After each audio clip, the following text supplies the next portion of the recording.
मित्रांनो, जर तुम्ही महाराष्ट्र बीपीएड सीईटी 2026 ची तयारी करत असाल, तर तुमच्या परीक्षेमध्ये जनरल नॉलेज आणि करंट अफेअर्स या सेक्शनमध्ये चालू घडामोडी या विषयावरती एमसीक्यू विचारले जातात. आणि आजच्या या व्हिडिओमध्ये आपण या सेक्शनमधून महत्त्वाचे एमसीक्यू पाहणार आहोत.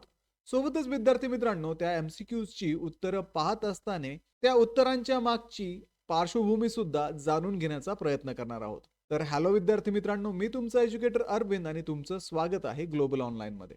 मित्रांनो, महाराष्ट्र बीपीएड सीईटी साठी असणारी जी लाईव्ह बॅच आहे ती ग्लोबल ऑनलाईन मध्ये 15 डिसेंबर पासून सुरू झाली आहे. या बॅच मध्ये तुम्हाला डेली लाईव्ह क्लासेस दिले जातात. सोबतच विद्यार्थी मित्रांनो, रेकॉर्डेड लेक्चर सुद्धा इथे अवेलेबल असतात. संपूर्ण अभ्यासक्रमाच्या अपडेटेड नोट्स असतील, 50 पेक्षा अधिक मॉक टेस्ट आणि 2000 पेक्षा अधिक एमसीक्यू सुद्धा तुम्हाला या बॅच मध्ये दिले जातात. तर डेली लाईव्ह क्लासेस आणि मल्टिपल रिव्हिजन्सच्या माध्यमातून तुमचा संपूर्ण सिलेबस परीक्षेपूर्वी कव्हर केला जातो आणि तुम्हाला या परीक्षेसाठी रेडी केलं जातं.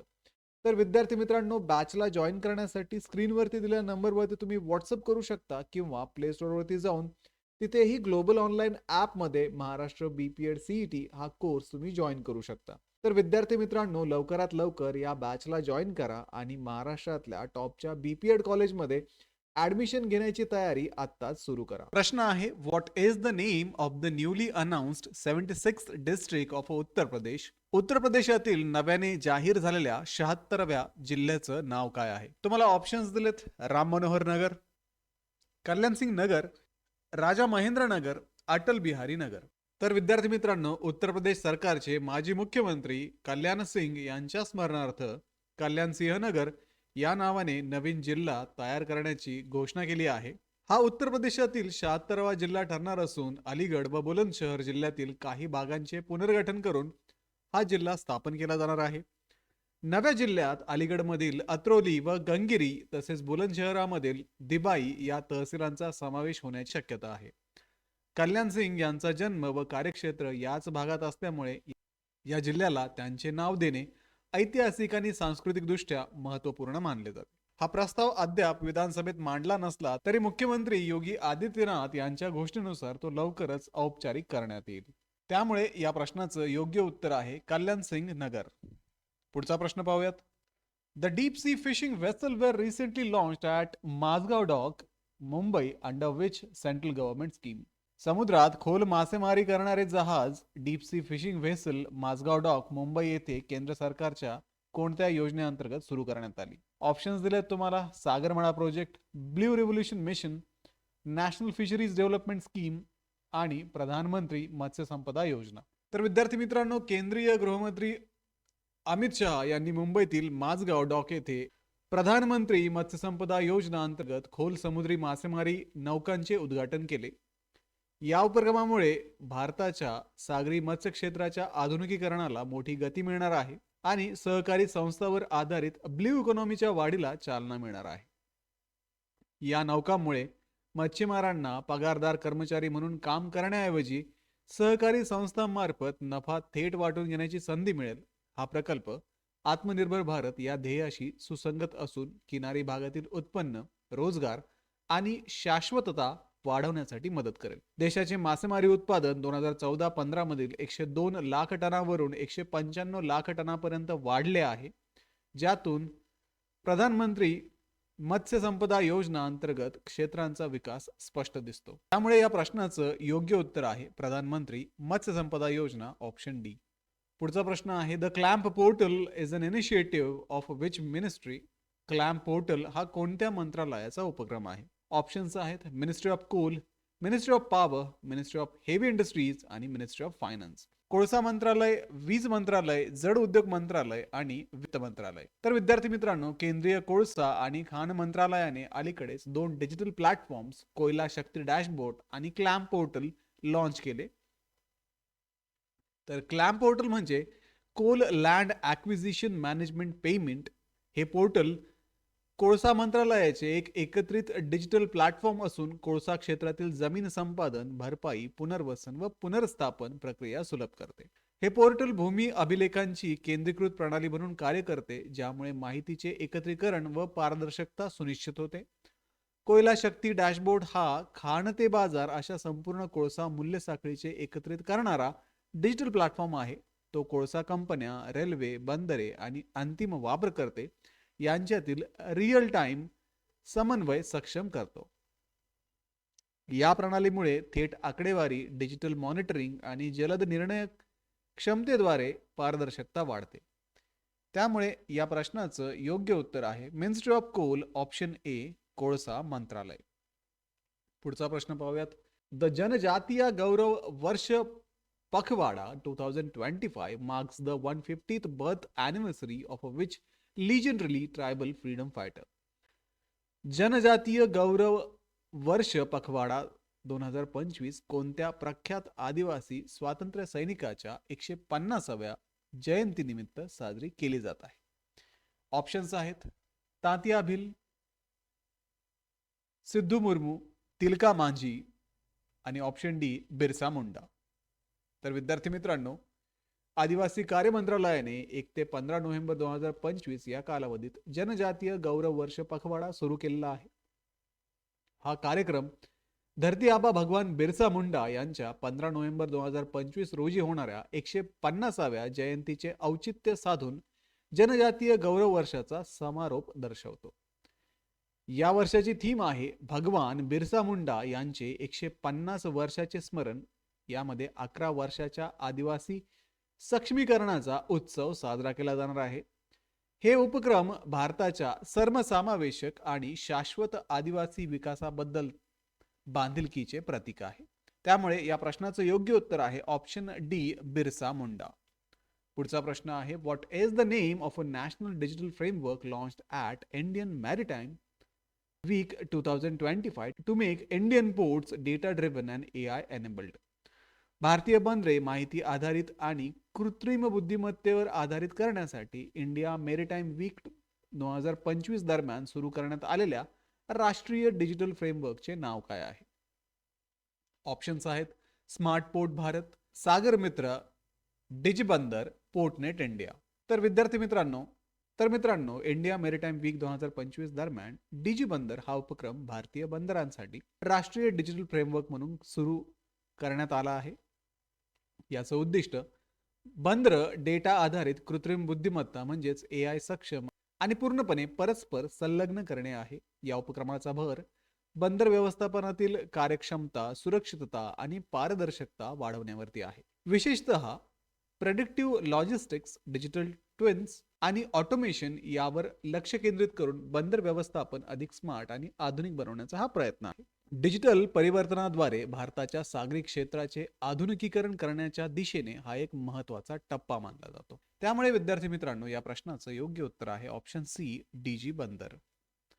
पुढचा प्रश्न आहे who is the author of a Lithuanian novel the last day which was recently translated into Hindi by Sahitya Akademi. The last day या लिथुनियन कादंबरीचे लेखक कोण आहेत, ज्याचे हिंदीत अनुवाद साहित्य अकादमीने अलीकडेच केले आहे? ऑप्शन्स आहेत थॉमस वेनक्लोवा, जारोस्लावास मेलनिकास, ज्ञानेश्वर प्रसाद आणि जोनस मेकस. तर विद्यार्थी मित्रांनो, साहित्य अकादमीने प्रसिद्ध लिथुआनियन कादंबरी द लास्ट डे च्या हिंदी अनुवादाचे प्रकाशन नवी दिल्लीत रवींद्र भवन येथे केले. हिंदी अनुवादाचे शीर्षक अंतिम दिन असे आहे.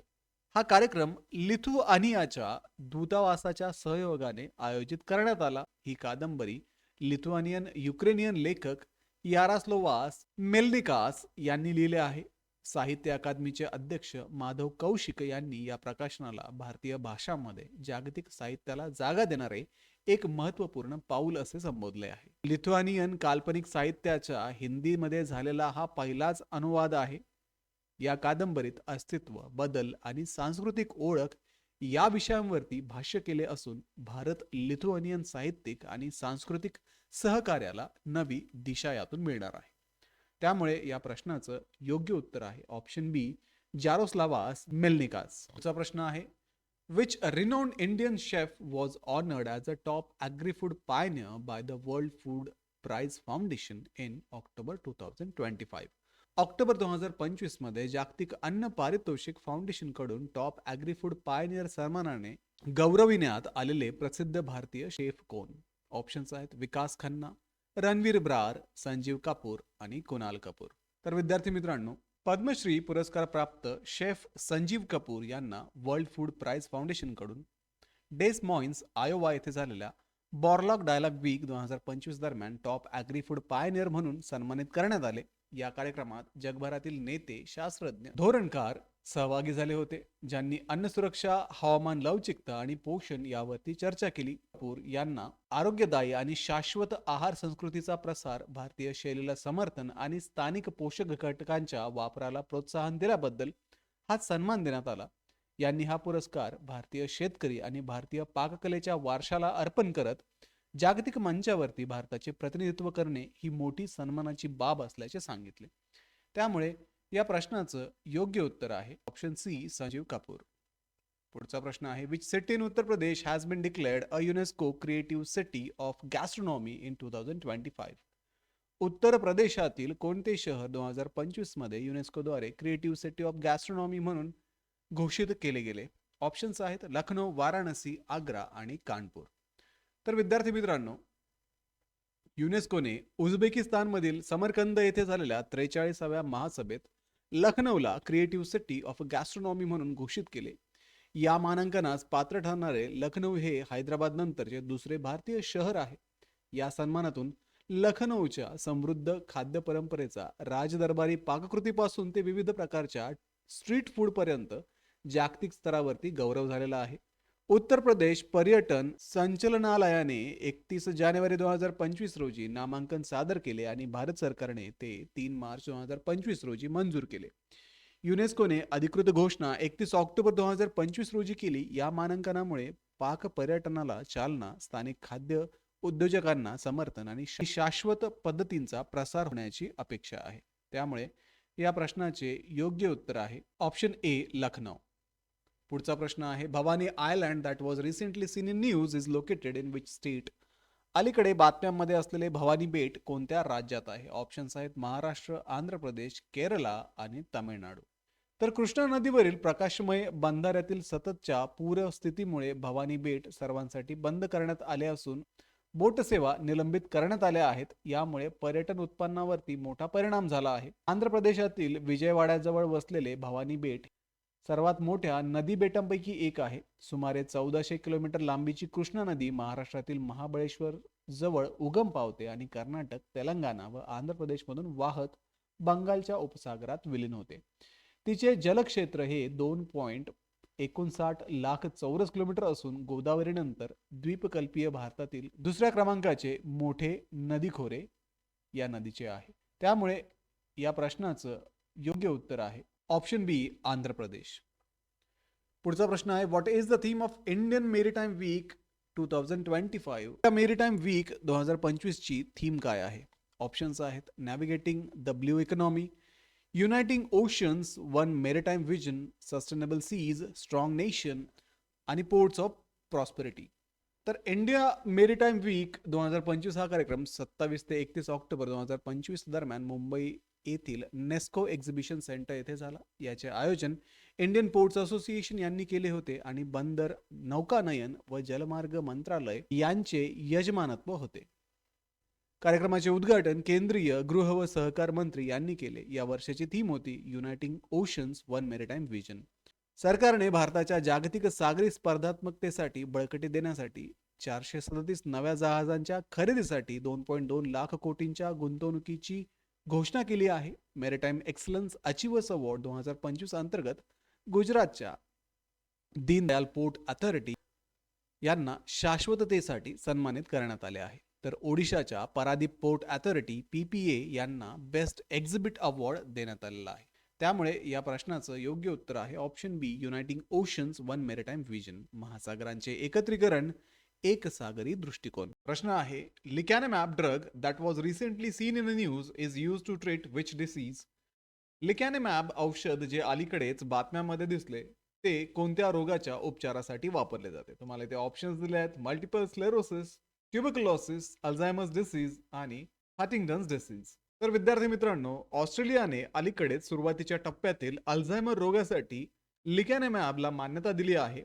डिमेन्शिया हा स्मरणशक्तीचा आणि विचार प्रक्रियेमध्ये बिघाड निर्माण करणारा विकार असून तो आता ऑस्ट्रेलियातील प्रमुख मृत्यूचं कारण ठरत आहे. अल्झायमर रोग हा डिमेन्शियाच्या 60 ते 80% प्रकरणांसाठी जबाबदार आहे.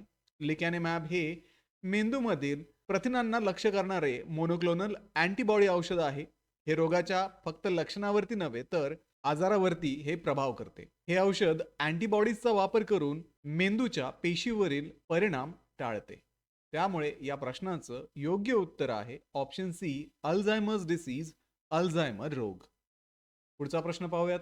Which institution has launched a tool called SARAL to make scientific research more accessible?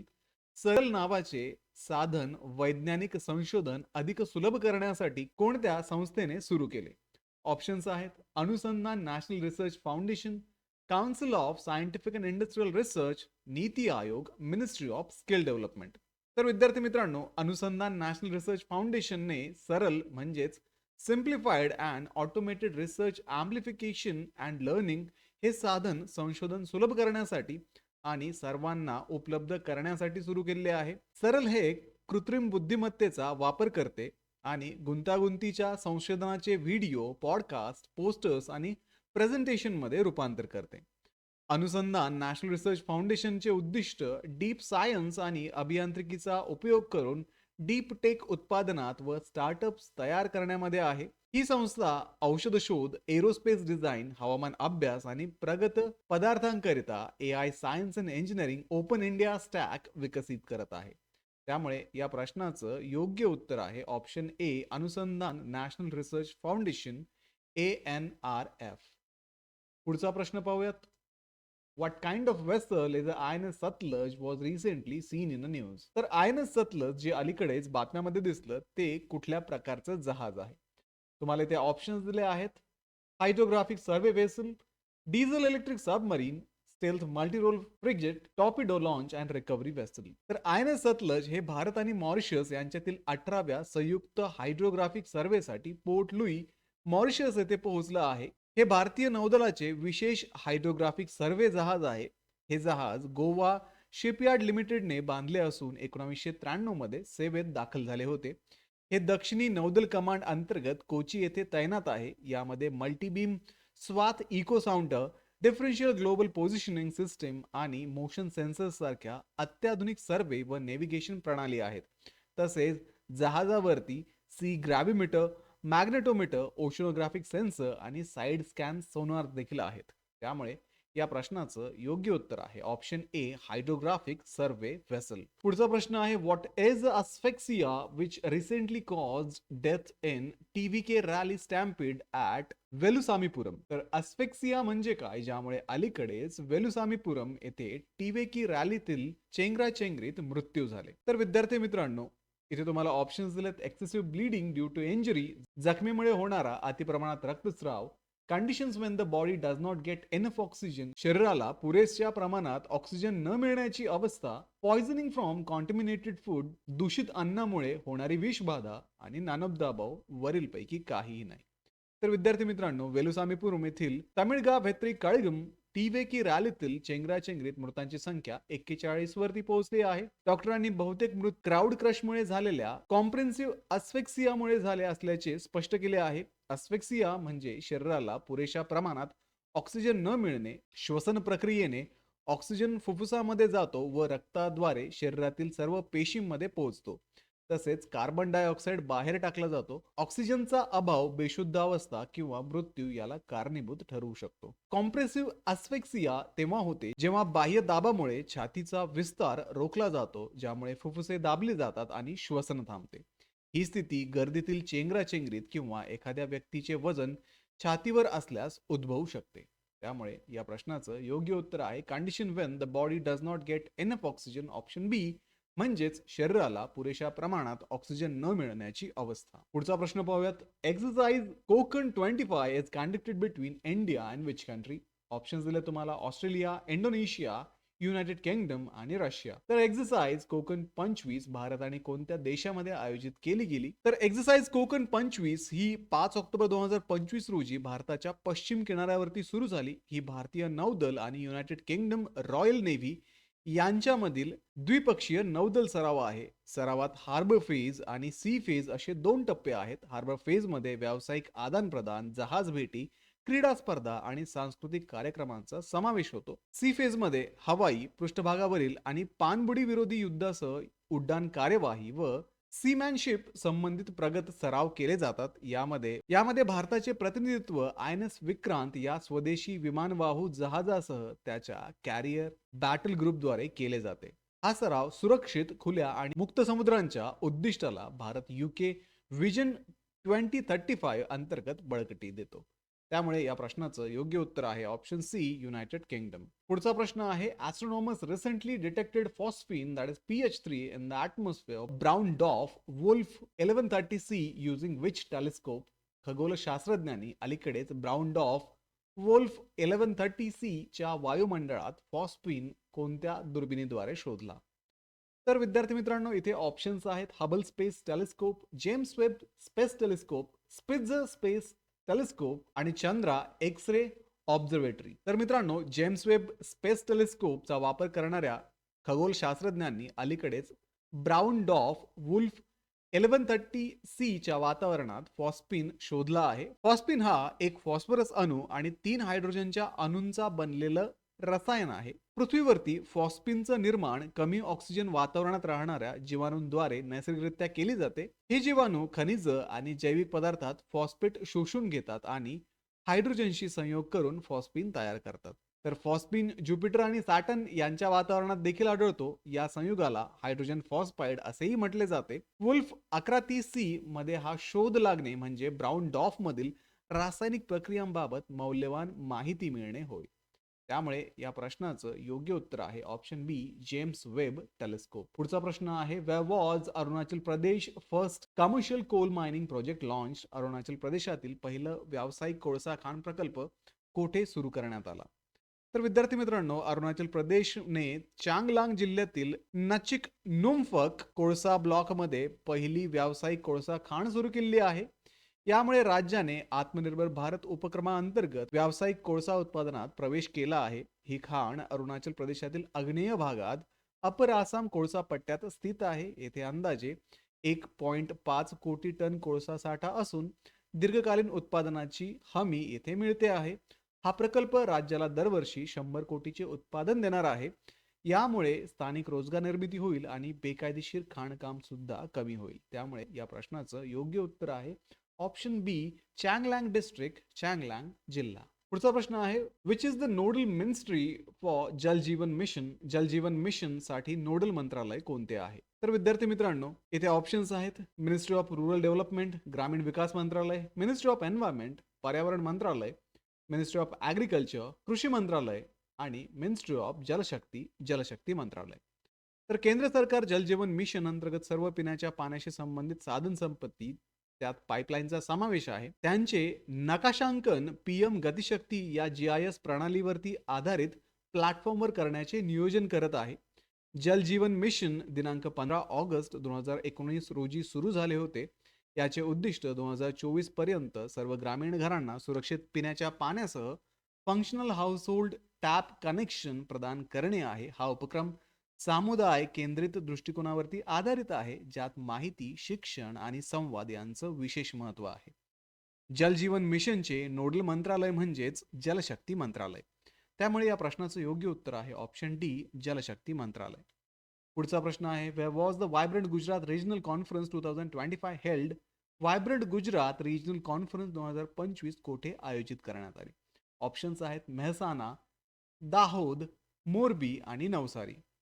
तर गुजरातचे मुख्यमंत्री भूपेंद्र पटेल यांनी 9 ते 10 ऑक्टोबर 2025 रोजी मेहसाणा येथील गणपत विद्यालयात व्हायब्रंट गुजरात रिजनल कॉन्फरन्सचं उद्घाटन केलं. पहिल्या दिवशी गुजरात मिनरल डेव्हलपमेंट कॉर्पोरेशनने critical minerals opportunities in the new engineering sector या विषयावर सेमिनार आयोजित केला. GMDC ही पर्यावरणपूरक आणि शाश्वत खाणकामावरती भर देते आणि ते international centre of excellence in mining safety आणि ऑटोमेशन चालवते. त्यामुळे या प्रश्नाचं योग्य उत्तर आहे ऑप्शन ए, मेहसाणा.